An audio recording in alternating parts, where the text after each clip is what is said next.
अस्सलाम वालेकुम दोस्तों, आप देख रहे हैं अपना यूट्यूब चैनल क्रिकेट अटैक्स और मैं हूं आपके साथ आपका होस्ट आकिब हमीद। जी तो दोस्तों, आज के दिन का मुकाबला बांग्लादेश बा मुकाबला श्रीलंका। अहमियत का हामिल ऐसा था कि श्रीलंका को टूर्नामेंट में रहने के लिए जो है ये मुकाबला जीतना बहुत ही अहम था और बांग्लादेश जो कि पहले ही टूर्नामेंट से आउट हो चुकी थी, तो वो जो है अगर ये मुकाबला जीतती थी तो इससे जो है वो श्रीलंका को शदीद नुकसान वो यही था कि श्रीलंका भी इस टूर्नामेंट से बाहर हो जाती। इस मुकाबले में एक दिलचस्प मरहला तब आया जब 134 पर 4 खिलाड़ी आउट हुए टीम श्रीलंका के। तो उसके बाद जो है वो एंजेलो मैथ्यूज़ जो बैटिंग करने के लिए आए, तो बैटिंग करने के लिए जैसे वो क्रीज़ पर पहुँचे,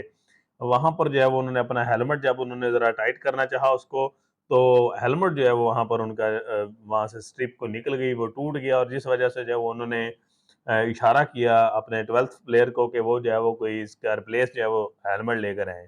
इसी रिप्लेस हेलमेट लाने तक जो है वो फिर शकीब अल हसन जो है वो उन्होंने अपील की अंपायर से कि ये टाइम आउट हो गया, 2 मिनट में जो है वो एक बैट्समैन जो होता है उसने बॉल खेलना होता है। तो इसके ऊपर जो है वो इनको जो है वो आउट करा दिया, जिसके ऊपर अंपायर ने भी जो है वो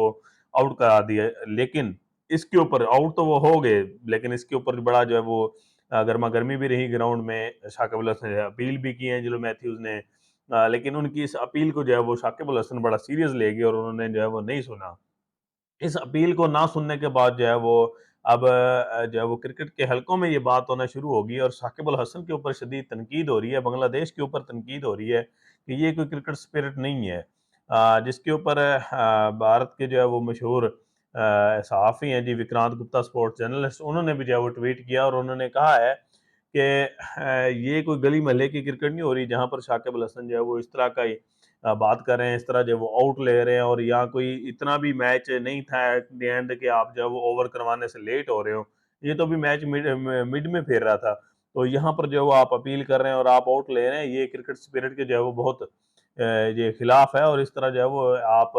अपनी टीम को या फिर आप अपने जो है वो क्रिकेट को आप रोल मॉडल ऐसे नहीं हो सकते कि आप जो है वो इस तरह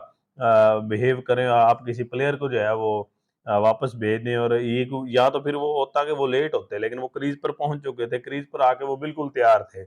और जैसे उन्होंने जब अपना हेलमेट चेक किया जो कि टूट चुका था, तो इसलिए उन्होंने रिप्लेस मांगा और इसके ऊपर उन्होंने सिर्फ अपना जो है वो नाम ही नहीं, सिर्फ बांग्लादेश का नाम भी जो है उन्होंने बदनाम किया है, बांग्लादेश क्रिकेट को भी जो है वो उन्होंने इसमें बदनाम किया। ये जो विक्रांत गुप्ता की तरफ से ट्वीट था इस मैच में। मजीद उन्होंने मजीद ये कहा कि एमसीजी ग्राउंड जो है वहाँ पर तकरीबन 2 मिनट से ज़्यादा टाइम लगता है। एमसीजी ग्राउंड जो है वहाँ से आने के लिए क्रीज़ पर तो आप 2 मिनट के अंदर-अंदर जो है वो बॉल नहीं खेल सकते। तो इसका क्या मतलब हुआ कि आप जो है वहाँ पर अपील करेंगे, आप 2 मिनट पूरा देखेंगे और उसका जवाब जो है एंजो मैथ्यूज़ ने ऐसे दिया कि उन्होंने शाकिब अल हसन को आउट किया, आउट करने के बाद उन्होंने भी फिर इशारा किया टाइम आउट का और उनको जो है वो क्रीज़ की जानब उन्होंने रवाना किया। मज़ीद जो है वो मुकाबला एक बड़ा ज़बरदस्त मुकाबला हुआ, 269 रन्स बनाए टीम श्रीलंका ने और टीम श्रीलंका जो है वो भी इस टूर्नामेंट से आउट हो गई और यहाँ पर बांग्लादेश ने इस टारगेट को अच्छा चेज़ किया और 3 जो है वो विकेटों से ये मुकाबला जीत लिया। 41वें ओवर में ये टारगेट चेज़ किया और उनके लिए चेज़ करना भी ज़रूरी था, क्योंकि श्रीलंका जो है वो बड़ा एक ज़बरदस्त मुकाबला इस वक़्त कर रही थी और श्रीलंका और बांग्लादेश के दरमियान जो है ये एक नई फ़ाइट शुरू हो गई है। तो ये अपडेट थी, ये सूरत-हाल थी। अभी कल जो है वो एक अहम मैच होना है जिसमें अफ़गानिस्तान और ऑस्ट्रेलिया का मैच होगा। ये भी एक बड़ा जो है वो हाई वोल्टेज मैच नज़र आ रहा है इस बार नवीन उल हक के ट्वीट के बाद। तो ये सूरत-हाल है और मज़ीद आपको बताते चलें कि अभी जो है वो पाकिस्तान के लिए क्या सीन है, वो ये सीन है कि या तो इसका श्रीलंका और न्यूज़ीलैंड के मैच में बारिश आती है तो 1-1 पॉइंट मिलेगा, जिसमें सिंपल जो है वो पाकिस्तान ने इंग्लैंड को हराना है और सेमीफ़ाइनल के लिए क्वालीफ़ाई कर जाना है। नंबर 2 पर अगर श्रीलंका जो है वो हराए टीम न्यूज़ीलैंड को, तो वहाँ पर भी जो है वो पाकिस्तान ने सिर्फ़ जो है वो इसको इंग्लैंड को हराना है और पाकिस्तान जो है वो क्वालीफ़ाई कर जाएगा। अब इसके बाद जो एक है कि अगर न्यूज़ीलैंड जीतता है तो फिर पाकिस्तान के लिए जो है वो बड़ी मुश्किल खड़ी होगी, क्योंकि पाकिस्तान को जो है वो अपना रन रेट जो है उसको प्लस में रखने के लिए तकरीबन कम से कम रन्ज़ों से हराना पड़ेगा, तो 130 रन्ज़ों से जो है वो इंग्लैंड को हराना पड़ेगा।